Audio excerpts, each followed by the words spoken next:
Olá pessoal, vamos continuar o nosso curso de transferência de calor.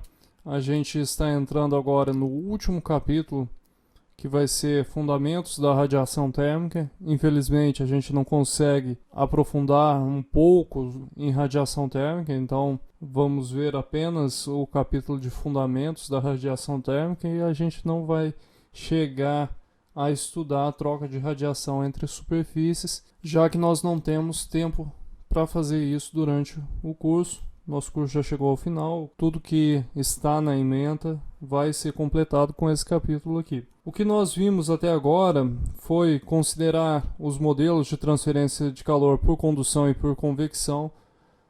Em alguns casos nós utilizamos troca de radiação na superfície, mas a radiação foi tratada apenas como um contorno. Nós não entramos a fundo na radiação. Esse capítulo vem apenas para a gente ter uma noção do que é a radiação e como que ela está se comportando. Nesse primeiro item nós vamos ver um pouco sobre a radiação térmica. O que nós sabemos sobre a radiação? Se você pegar um objeto quente e colocar em uma câmara a vácuo, o que vai acontecer com esse objeto? Esse objeto vai perder calor e entrar em equilíbrio térmico com a vizinhança. O que nós vimos até aqui? Nós vimos que podemos ter condução em sólidos e fluidos e nós podemos ter convecção. No caso, condução e convecção precisavam de meios materiais para ocorrer a troca de calor. Já no caso da radiação, a radiação é trocada sem a presença desse meio físico, mesmo existindo vácuo. Entre o objeto quente e a vizinhança, nós temos uma troca de calor acontecendo. A essa troca de calor, esse mecanismo de troca de calor, nós vamos chamar de radiação. A radiação ela difere da condução e convecção. Por quê? Porque ela não requer a presença do meio para ocorrer. A radiação ela sempre vai estar ocorrendo. É através da radiação que nós podemos receber calor do Sol, mesmo não existindo um meio material entre o Sol e a Terra. A transferência de radiação também vai ocorrer em sólidos, líquidos e gases. No entanto, existem alguns tipos de sólidos que vão ser opacos à radiação. A transferência de calor por radiação entre dois corpos ocorre mesmo quando dois corpos são separados por um meio mais frio que ambos. Vamos considerar, por exemplo, que você acende uma fogueira e o fogo ele está em torno de 900 graus Celsius, o dia está bem frio, portanto o ar está a 5 graus Celsius e você está com a temperatura da superfície sua a 30 graus Celsius. Mesmo tendo ar entre você e o fogo, você recebe calor do fogo por radiação e você se sente aquecido com esse calor, mesmo tendo um meio material com uma temperatura diferente da temperatura do fogo. Nós adotamos nos exercícios anteriores, dos capítulos anteriores, que a troca de radiação era sempre feita com toda a vizinhança. Portanto, nesse caso eu teria a vizinhança aqui e o fogo estaria trocando calor com a vizinhança. Essa pode ter temperatura diferente da temperatura ambiente. Vocês se lembram que a temperatura da vizinhança nem sempre era igual à temperatura do fluido. No caso aqui do exemplo, o fogo ele está trocando calor com a pessoa, com a vizinhança, com o que estiver ao redor desse fogo e pode estar a diferentes temperaturas. A fundamentação teórica da radiação ela surge em 1864 com o físico Clerk Maxwell. A teoria da radiação de Maxwell ela vem com a definição de ondas eletromagnéticas ou radiação eletromagnética.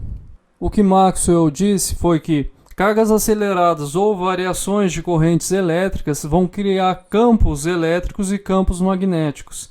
Esses campos em movimento rápido, eles vão ser chamados ondas eletromagnéticas ou radiação eletromagnética. E isso é um resultado das mudanças nas configurações eletrônicas dos átomos e das moléculas. As ondas eletromagnéticas transportam energia no vácuo a uma velocidade muito elevada, que é a velocidade da luz.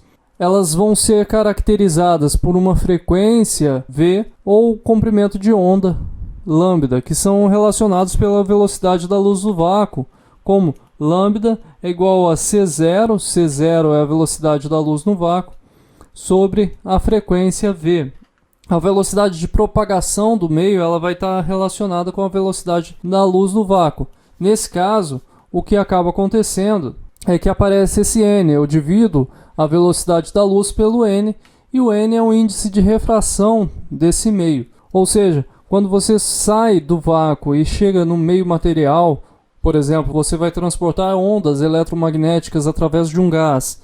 Você possui um índice de refração associado ao gás. Apesar desse índice ser quase em torno de 1, existe um índice de refração que vai atrasar um pouco a velocidade da luz nesse meio.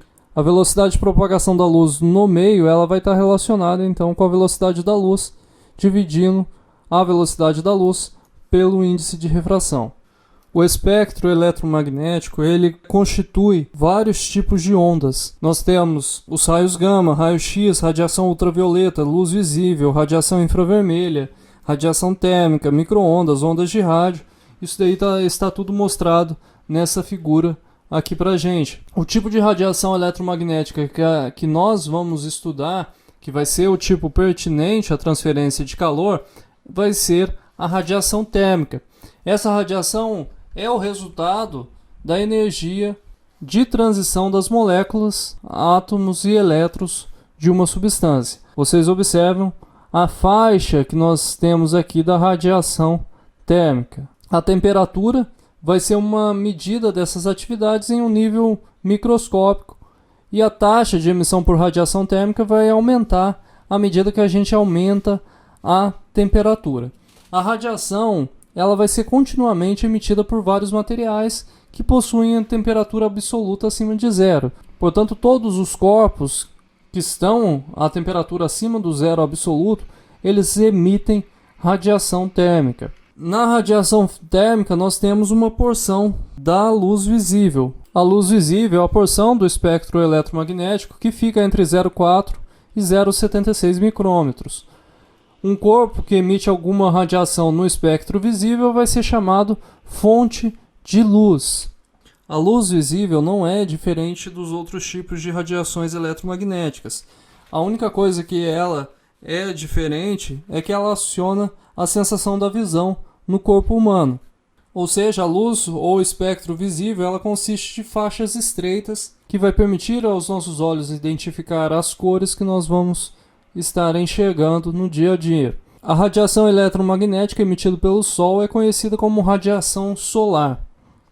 E quase metade da radiação emitida está nesse espectro de 0,3 a 3 micrômetros. Ou seja, quase metade da radiação solar é luz, ou seja, está na faixa visível que a gente consegue enxergar. Vocês observem que a porção visível fica entre 0,4 e 0,76. Portanto, a radiação solar ela está dentro da porção visível e, portanto, a gente consegue identificar essa luz. O que nós temos a mais vai ser uma parte da radiação, vai ser uma radiação ultravioleta e infravermelha. Também nós conseguimos identificar na radiação eletromagnética emitida pelo Sol. A radiação emitida pelos corpos à temperatura ambiente está na região infravermelha do espectro, que se estende de 0,76 a 100 micrômetros. Os corpos eles vão começar a emitir radiação visível, perceptível, quando eles estiverem a temperaturas acima de 800 Kelvin. Por exemplo, se você pegar o filamento de tungstênio de uma lâmpada, esse filamento ele começa a emitir luz quando as temperaturas estão acima de 2000 Kelvin. Antes da temperatura do filamento atingir 2000 Kelvin, nós não conseguimos identificar qualquer quantidade significativa de radiação na faixa visível. Já a radiação ultravioleta, ela vai estar na faixa 0,01 a 0,4 micrômetros. A radiação ultravioleta está na extremidade de menor comprimento de onda do espectro da radiação térmica. Nós temos várias aplicações que acabam utilizando a radiação ultravioleta para esterilizar ambientes, mas ela acaba causando também algum impacto na pele do ser humano. Portanto, se você for exposto a uma quantidade muito elevada de radiação ultravioleta, você corre o risco de desenvolver câncer de pele. Cerca de 12% da radiação solar está na região ultravioleta. Para a gente, a camada de ozônio age como um escudo protetor e absorve grande parte da radiação ultravioleta. Em estudos de transferência de calor, nós estamos interessados na energia emitida pelos corpos devido apenas à sua temperatura. Portanto, a gente vai limitar os nossos estudos apenas à radiação térmica.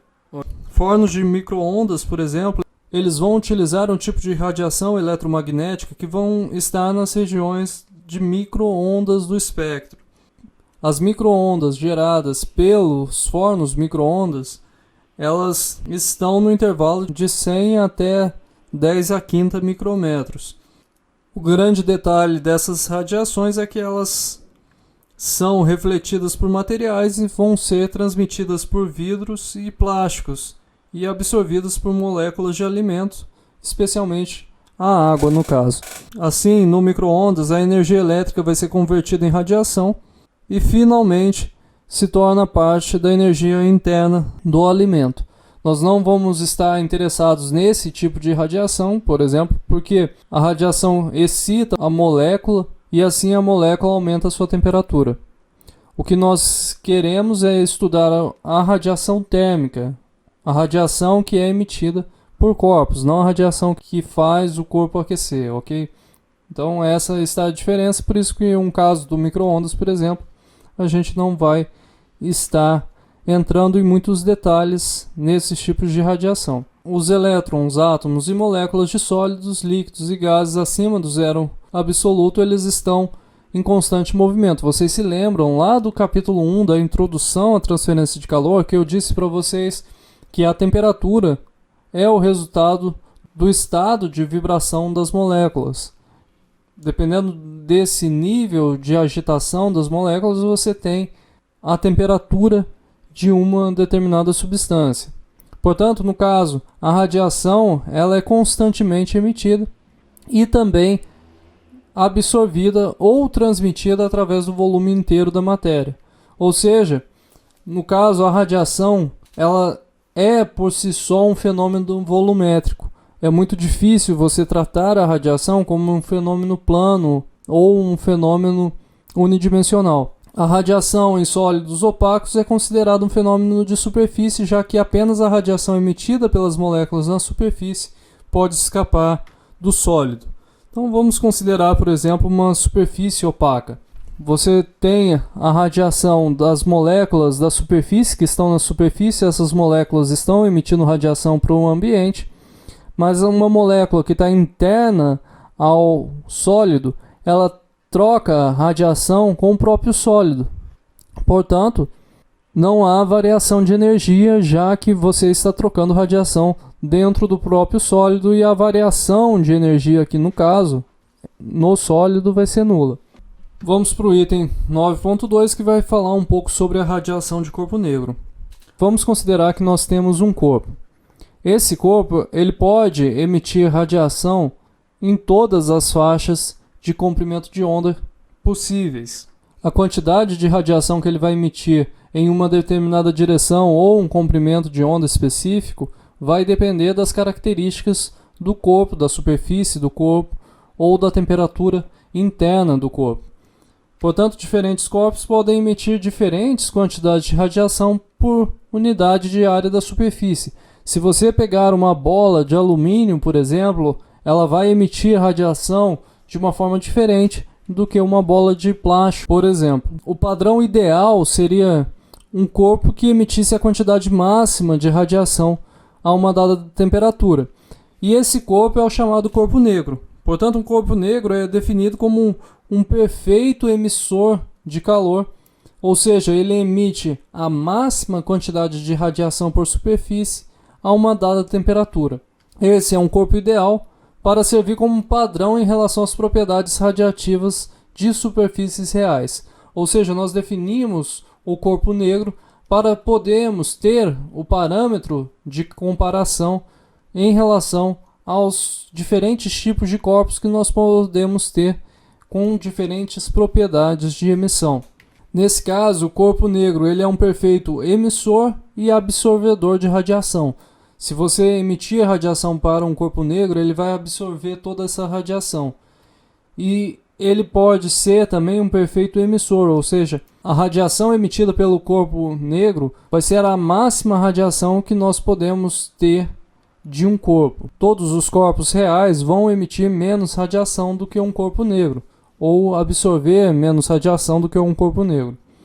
Um corpo negro, ele absorve toda a radiação incidente, independente do comprimento de onda e direção. Dependendo do tipo de material que você tiver, ele vai absorver mais um comprimento de onda do que outro. Já o corpo negro, ele consegue absorver toda essa radiação incidente, independente se o comprimento de onda é pequeno, se é grande, independente do ângulo de incidência. O corpo negro ele consegue absorver toda essa radiação incidente, portanto ele é um corpo ideal e ele é um perfeito emissor e absorvedor de radiação. Um corpo negro é dito ser um emissor difuso, pois ele emite radiação uniforme em todas as direções. O que acontece? Um corpo real ele não vai emitir radiação uniformemente. Vocês observem aqui nesse esquema que o corpo real ele possui uma distribuição única de emissão de radiação. Já o corpo negro, vocês observam que a quantidade de radiação que ele emite ela é independente do ângulo θ. Ela é a mesma para qualquer direção. Como nós estamos falando aqui em tridimensional, eu quero que vocês imaginem, no caso tridimensional, independente do ângulo que você tiver, você tem a mesma emissão uniforme para o corpo negro, enquanto para um corpo real isso acaba não acontecendo. O poder emissivo de um corpo negro é dado pela lei de Stefan Boltzmann, ou seja, o que é o poder emissivo? É quanto que é o máximo de radiação que você pode emitir de uma superfície. E esse tanto, que vai ser a gente vai chamar o poder emissivo por E da temperatura, vai ser igual a sigma até a quarta. Sigma, vocês estão acostumados a trabalhar com essa constante. É a constante de Stefan Boltzmann, que é 5,670 vezes 10 a menos 8 watts por metro quadrado do Kelvin. O poder emissivo nada mais é do que a radiação emitida por uma superfície por unidade de área superficial em todos os comprimentos de onda e todas as direções possíveis. Nós podemos separar esse poder emissivo em outros componentes que a gente vai ver logo a seguir. Podemos ter o poder emissivo espectral, que no caso vai ser apenas para uma direção, ou podemos ter o poder emissivo direcional, dependendo da direção, qual que é a emissão que nós temos, e isso é caracterizado por essa expressão sigma vezes T a quarta. O poder emissivo real vai ser relacionado ao comportamento de corpo negro por poder emissivo igual a epsilon sigma T a quarta. Nesse caso, epsilon é a emissividade do material. Nós já utilizamos epsilon quando nós tratamos lá nos outros capítulos condições de contorno que envolviam troca de radiação na superfície. Epsilon é a emissividade do material. O epsilon mede quanto seu material ele está relacionado à emissão perfeita dada por um corpo negro. Se eu tenho o epsilon próximo de 1, significa que o meu corpo ele está emitindo radiação a mesma taxa de um corpo negro. Se o epsilon é muito baixo, ele está se distanciando bastante da emissão máxima dada pelo corpo negro. O que nós podemos ter também é a irradiação da vizinhança, que pode ser constituída por uma ou múltiplas superfícies a várias temperaturas. Portanto, nós podemos ter uma vizinhança. Imaginem agora, você está em um ambiente e provavelmente você tem 4 paredes ao redor de você.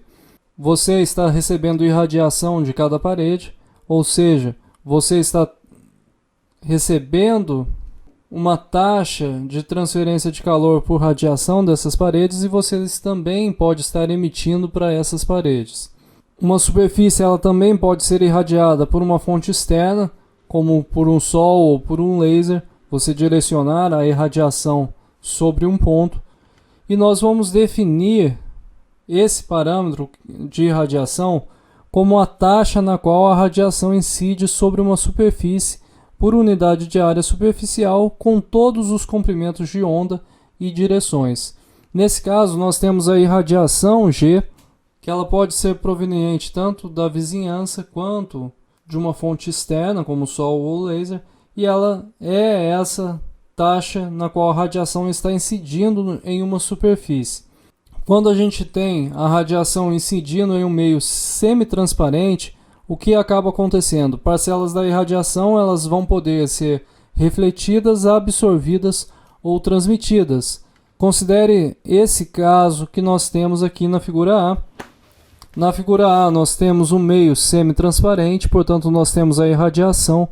Uma parte dessa irradiação foi absorvida e transmitida, e a outra parte ela foi refletida. Portanto, da irradiação inicial, nós temos a parcela que foi refletida, a parcela que foi absorvida e a parcela que foi transmitida.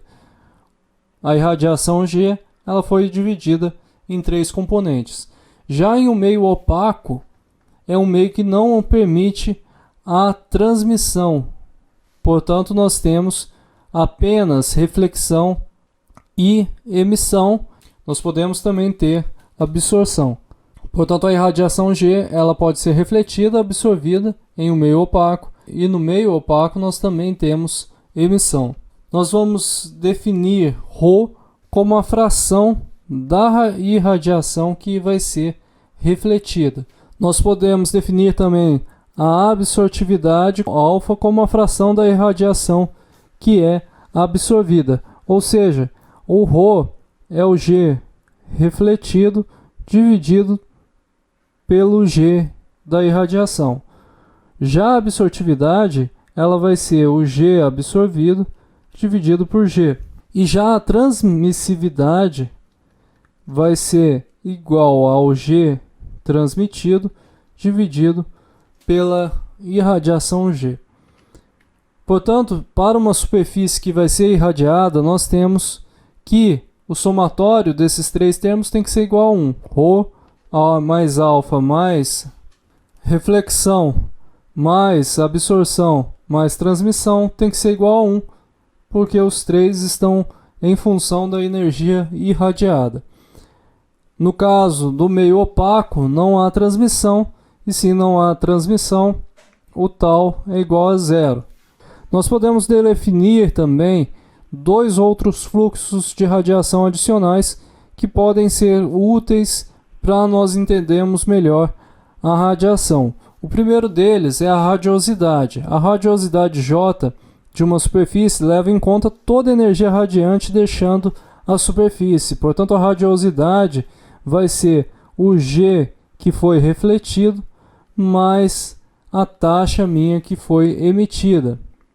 Ela inclui a emissão e a parcela refletida por radiação. Portanto, a radiosidade ela é emissão mais reflexão. Reflexão pode ser escrito como ρg. Nós temos aqui o valor do J. O fluxo radiante líquido saindo de uma superfície vai ser a diferença entre as radiações entrando e saindo. O fluxo radiante vai ser J menos o G, ou seja, E mais ρg menos J. O fluxo radiante vai ser igual à radiação emitida pela superfície, Epsilon da superfície vezes a emissão de um corpo negro, menos quanto que foi absorvido pela superfície, absortividade vezes o G. Na tabela 12.1 nós temos um resumo de tudo que foi falado, irradiação, poder emissivo, todas as definições que nós utilizamos aqui. A potência emissiva espectral de um corpo negro é a quantidade de energia de radiação emitida pelo corpo negro a uma temperatura termodinâmica T por unidade de tempo, de área e comprimento de onda. Ou seja, a potência emissiva espectral nada mais é do que a taxa de radiação emitida pelo corpo negro. Essa relação de potência ela foi desenvolvida por Max Planck em 1901 e essa lei de Planck vai ser expressa por essa expressão aqui. Energia espectral de um corpo negro, ou seja, a energia em função do comprimento de onda e do t, vai ser dada por essa constante lambda quinta exponencial de C2 lambda t menos 1.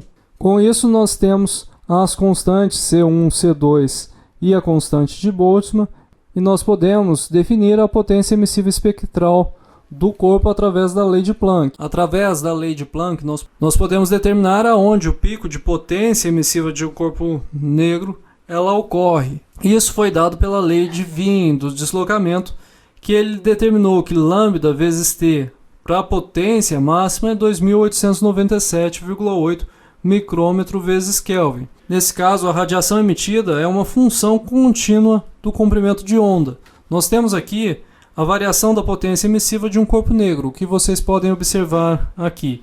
Vocês têm corpos a diferentes temperaturas, e como a minha potência emissiva espectral do corpo negro ela está se comportando. Portanto, nós temos essas curvas aqui para diferentes valores de temperatura. Vocês observam que o local da potência máxima sempre ocorre ao mesmo valor, 2897,8 micrômetros por Kelvin. Ou seja, se eu multiplicar o comprimento de onda vezes a temperatura aqui que eu tenho, eu vou encontrar esse valor de 2897,8 micrômetro vezes Kelvin. Vocês observam que a luz visível, que é a luz solar, ela possui o máximo da emissão dela bem em cima do comprimento de onda que fornece esse lambda t da lei do deslocamento de Wien. Portanto, a qualquer temperatura especificada, nós vamos ter o crescimento com o comprimento de onda, vai atingir o pico e depois vai decrescer com o aumento do comprimento de onda. Portanto, um corpo negro a uma determinada temperatura possui um pico de emissão que pode ser estudado através da lei do deslocamento de Wien. Em qualquer comprimento de onda, a quantidade de radiação emitida aumenta com o acréscimo de temperatura. Vocês observam aqui que se eu aumento a temperatura, eu aumento a potência emissiva espectral do meu corpo. À medida que a temperatura cresce, as curvas se movem da esquerda para a região de menor comprimento de onda, ou seja, à medida que você vai aumentando a temperatura, os picos eles estão se movendo para a região de menor comprimento de onda. Nesse caso, uma maior fração da radiação é emitida em pequenos comprimentos de onda e maiores temperaturas. O Sol ele pode ser considerado um corpo negro a 5.780 Kelvin. Nesse caso, o Sol ele vai atingir o seu pico na região visível do espectro. Portanto, o Sol ele está em sintonia com os nossos olhos. A luz solar ela está em sintonia com os nossos olhos, já que o pico de radiação encontra-se na região visível do espectro. Se a gente observar as superfícies a temperatura menor que 800 Kelvin, elas vão emitir radiação quase que inteiramente na região do infravermelho. Vocês observem aqui, nós temos aqui a região do infravermelho. E se vocês pegarem corpos aqui, quase a 1000 Kelvin está cruzando, em torno aí de 800 mesmo, nós temos que eles estão emitindo radiação térmica quase que inteiramente na região do infravermelho. Portanto, não são visíveis a olho nu, a menos que reflitam luz proveniente de outras fontes. Uma superfície, então, que reflete vermelho, enquanto absorve as partes restantes da luz incidente, ela vai parecer vermelha para o olho. Uma superfície que é vermelha, na verdade ela não é vermelha. Vermelha é a única coisa que está saindo. A superfície está absorvendo todos os outros comprimentos de onda e só está refletindo a cor que você está enxergando. A integração da potência emissiva do corpo negro espectral sobre todo o espectro do comprimento de onda fornece a chamada potência emissiva total do corpo negro. Essa potência emissiva total do corpo negro vai ser dada pela integração sobre todo o comprimento de onda. E isso a gente sabe que é sigma vezes a temperatura quarta. Portanto, a partir da lei de Planck, nós podemos estabelecer a lei de Stefan Boltzmann, que vocês sempre estão utilizando ela. A lei de Stefan Boltzmann fornece a radiação total emitida por um corpo negro em todos os comprimentos de onda de lambda 0 até infinito. A função que nós temos para a radiação do corpo negro representa a radiação emitida a partir do corpo negro em uma determinada temperatura T na faixa de lambda 0 até um comprimento de onda lambda. Nós finalizamos essa primeira parte da introdução à radiação. Eu espero vocês para o próximo vídeo.